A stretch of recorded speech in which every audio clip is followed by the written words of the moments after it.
কৃষি ডেভেলপ পাঠশালার পক্ষ থেকে তোমাদের সবাইকে স্বাগতম। সঙ্গে রয়েছে আমি তোমাদের আরাফাত ভাই, এটি তাজা পক্ষ থেকে। আজকে সেকেন্ড সেমিস্টার ফিজিক্স 2 এর চতুর্থ ক্লাস। আজকে ক্লাসের টপিক হলো ক্যালোরিমিতির মূলনীতি, অর্থাৎ প্রথম অধ্যায় চলতেছে। আজকে প্রথম অধ্যায় শেষ হবে, তারপর তোমাদের দ্বিতীয় অধ্যায় ক্লাস শুরু হবে। দেখো, ক্যালোরিমিতির মূলনীতি লিখে দেওয়ার আগে আমি তোমাদের একটা উদাহরণ দিতে চাই। উদাহরণটা বুঝতে পারলে মূলনীতি অনেক সহজ হয়ে যাবে। মনে করি একটা পাত্রে বা একটা বোতলে ঠান্ডা পানি আছে। ওই পাত্রে ঠান্ডা পানির সাথে কিছু উষ্ণ পানি অথবা কিছু গরম পানি যদি যুক্ত করা হয়, তাহলে কিছুক্ষণ পর দেখা যাবে পুরো পাত্রের তাপমাত্রা বা পুরো পাত্রে যে পানিটা ছিল সকল পানির তাপমাত্রা একই হয়ে গেছে। অর্থাৎ ঠান্ডা পানি যে তাপমাত্রা ছিল এবং গরম পানি যে তাপমাত্রা ছিল, দুইটা তাপমাত্রা সংমিশ্রণ হওয়ার কারণে একটা নির্দিষ্ট তাপমাত্রা হয়েছে। এইটাই হলো ক্যালোরিমিতির মূলনীতি। অর্থাৎ ভিন্ন তাপমাত্রার দুটি বস্তু যখন সংস্পর্শে রাখা হবে, তখন তাদের মধ্যে তাপ গ্রহণ এবং বর্জন কাজ চলবে এবং গ্রহণ বর্জন হওয়ার ফলে একটা নির্দিষ্ট তাপমাত্রায় পৌঁছাইবে।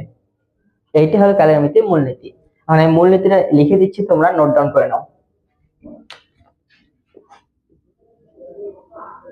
ভিন্ন তাপমাত্রার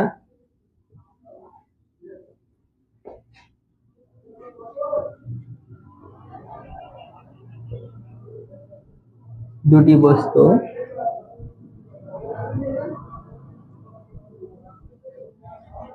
তাপীয় সংস্পর্শে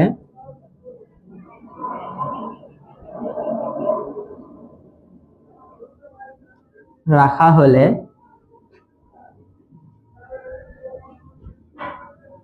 অধিক তাপমাত্রার বস্তু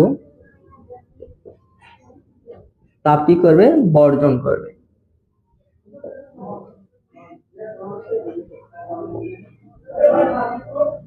এবং কম তাপমাত্রার বস্তু কি করবে? সেই তাপ গ্রহণ করবে।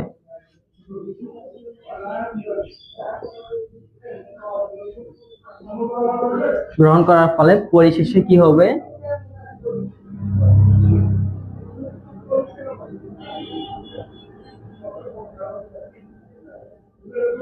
তাদের তাপমাত্রা কি হবে? একই হবে।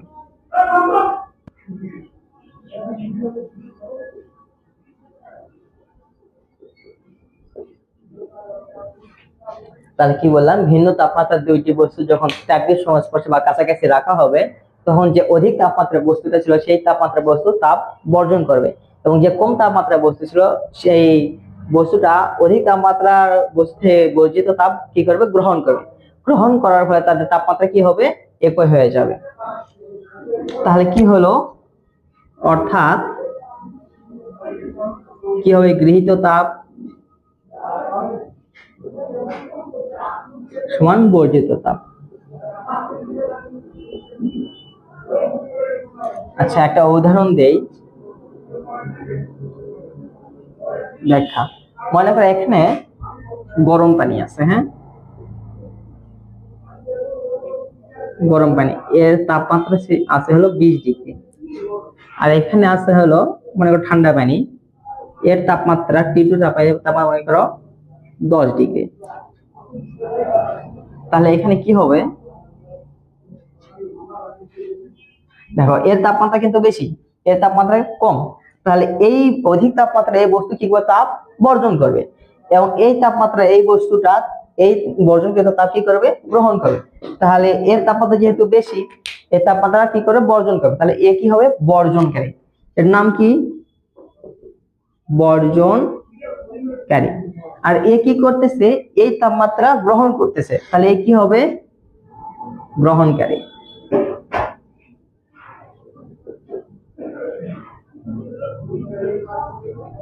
প্রথমে কত ছিল? 20 ডিগ্রি। আর এর কি ছিল?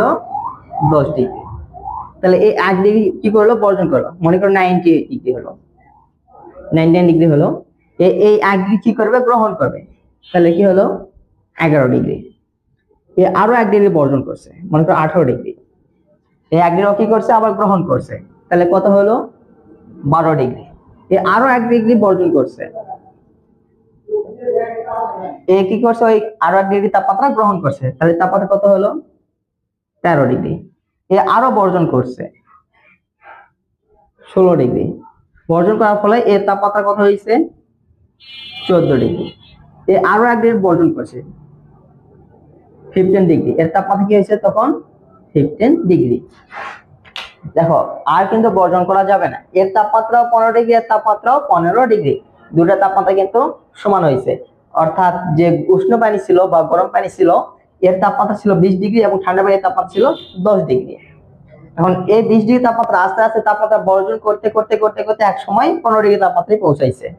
এখন এর যে তাপমাত্রা বর্জন করছে, সেই তাপমাত্রাটা এই ঠান্ডা পানি কি করছে, গ্রহণ করছে। গ্রহণ করার পর সে তাপমাত্রা বাড়তে বাড়তে একদম 15 ডিগ্রি হয়ে গেছে। তাহলে এর তাপমাত্রা 15 ডিগ্রি, ওর তাপমাত্রাও 15 ডিগ্রি।